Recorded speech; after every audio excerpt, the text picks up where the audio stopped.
Thank you. Ms. Hinson. Thank you, Mr. Chairman.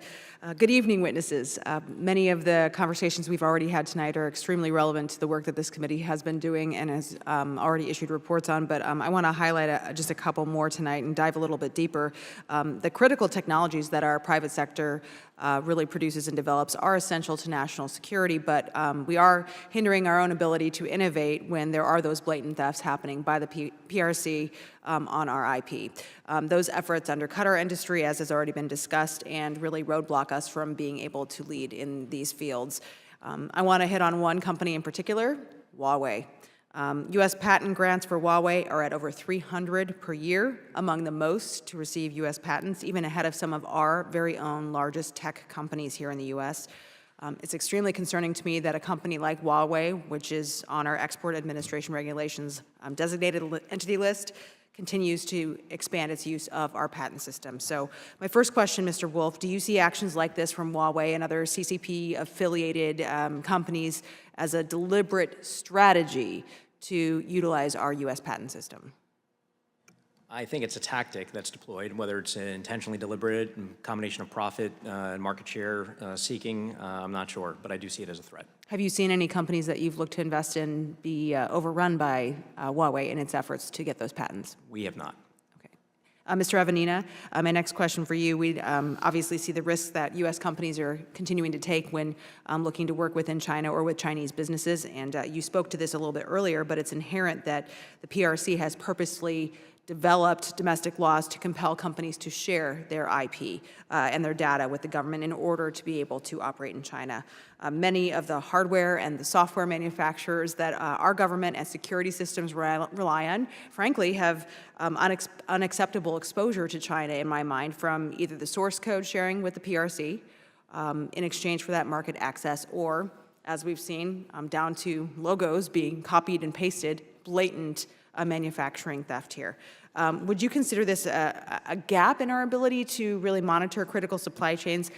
How can we better enforce the laws that we have on the books that really can promote vendors with a strong supply chain security here and people who are maybe even refusing to share that source code with the CCP?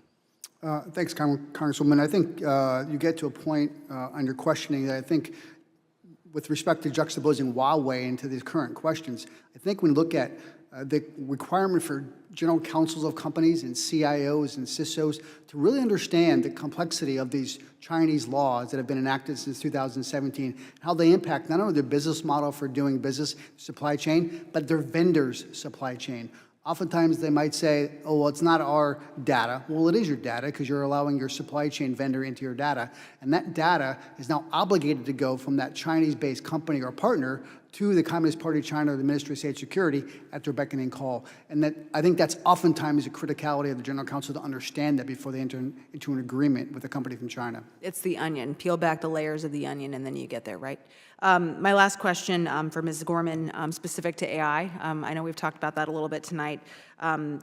Generative AI has a wealth of attention right now, and I know many conversations are happening here in Congress about what types of programs we need to be looking at, and specifically what types of programs our adversaries are investing in. And when we look at the strong emphasis that China has on dominating the AI space, particularly with the Beijing Academy's AI goal of being the top development institution for these technologies, what do you see as the major implications here? What role can this committee have in developing policy in this space? And do you see China as taking a role in spreading the surveillance state globally as a major threat and concern? I do. It's certainly a major threat and concern. It's happening, led by companies like Huawei, where AI applications are being built on top of 5G infrastructure. And these digital technology stacks build on each other.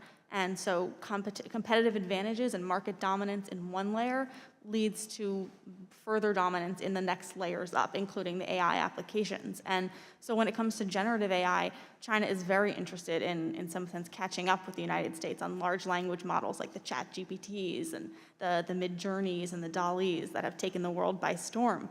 China is also hampered by the fact that it can't scrape all the data in the world because it includes mentions of the Chinese Communist Party officials. Right, so they're restrictive because of their own restrictions. Our openness is really an advantage. But I think one thing this committee could do, and that doesn't get enough attention, is beyond just the text bots and the chat bots, using generative AI in all areas of science to enable scientific discovery in medicine, in health, in energy. This is all data as well. And so I think that's really an open sky area that our system is ripe to explore. Thank you. I yield back, Mr. Chair.